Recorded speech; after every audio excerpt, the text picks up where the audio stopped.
আচ্ছা আরেকটা বলছি, বলো আমরা যে পান খাই, পান যে খাই আমরা, পান যে খাই, কোন পান খাওয়া যায় না?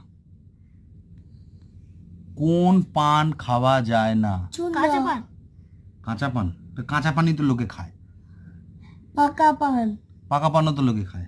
সেদ্ধ পান। কোন পাম খাওয়া যায় না? পাম। পান পান পান পান মানে পান পাতা, পান পাতা, পান পাতা। কোন? পোড়া পাড়া, পোড়া পান পাতা। পোড়া পান পাতা বলছে পোড়া পান পাতা। তোমরা বলো তো কত করে কি হতে পারে? কোন পান খাওয়া যায় না? পান, পান যে পান আমরা খাই। আর আগুন দেওয়া খাই পান। কে পান বানা? ফায়ার পান তো খাওয়া যায়। ফায়ার পানও তো খাওয়া যায়। হ্যাঁ, ফায়ার পান তো খাওয়া যায়। বললাম তো। বলো তোমরা বলো আগুন কোন দিয়ে পান খাওয়া যায় না? পানের মধ্যে বলো যখন দেখি। আগুন দেওয়া যায় তখন খাওয়া যায় না। কে বলতে পারে দেখি, বলো। পোড়া পান।